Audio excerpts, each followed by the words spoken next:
a social activity when we are grateful, when we are giving thanks.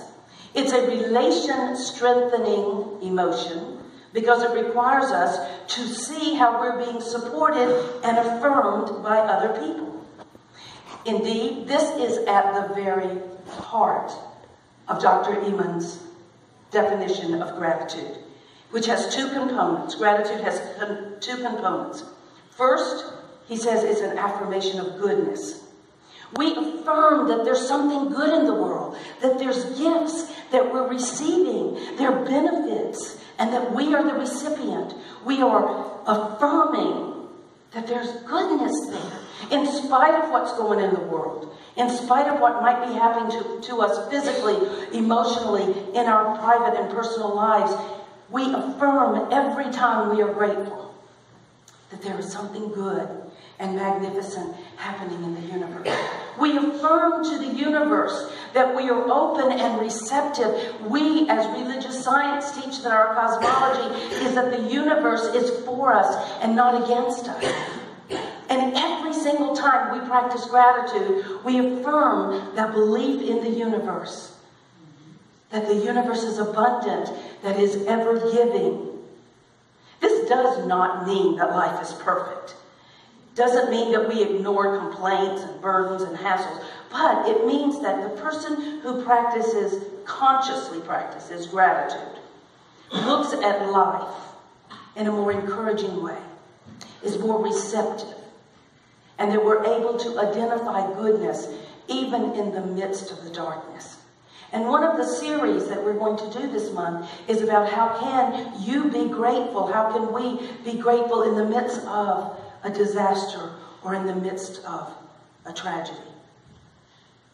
The second part of gratitude, of course, is, according to Eamons, in figuring out where that goodness comes from.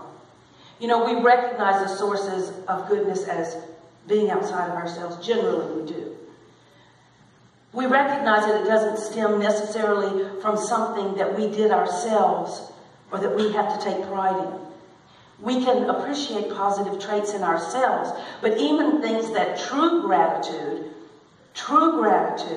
involves what he calls a humble dependence on other people. True gratitude involves a humble dependence on others. And for some people, no names being mentioned here, that's difficult.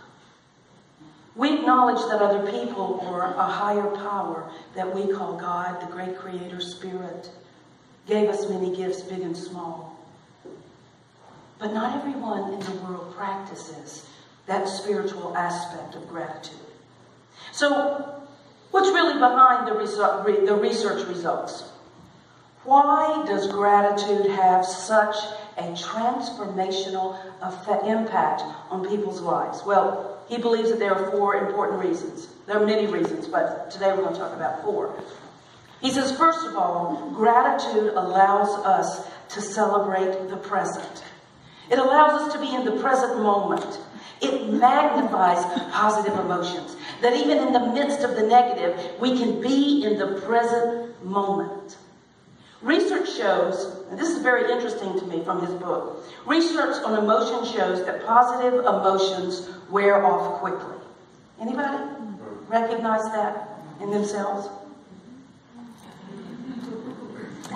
Our emotional systems like newness. It likes newness. They like novelty. They like change. And so as humans, we tend to adapt to positive life circumstances so that before too long, the new car, the new spouse, the new house, the new clothes, the new job, whatever, don't feel so new and exciting anymore because our emotional system craves newness. Craves newness. But the act of gratitude makes us appreciate the value of something. And when we appreciate the value of something, we extract more benefits from it, and we are less likely to take it for granted and to get tired of it. Everybody in the room, listen up. If you're married, practice gratitude. Now, this is an interesting concept to me because it explains a lot to me about addiction. It explains to me a lot about serial whatever, philandering. I mean, it just explains a lot. So the act of practicing gratitude keeps us anchored in the present, anchored in the moment, anchored in the value of the thing, the person, the activity, the job that we have.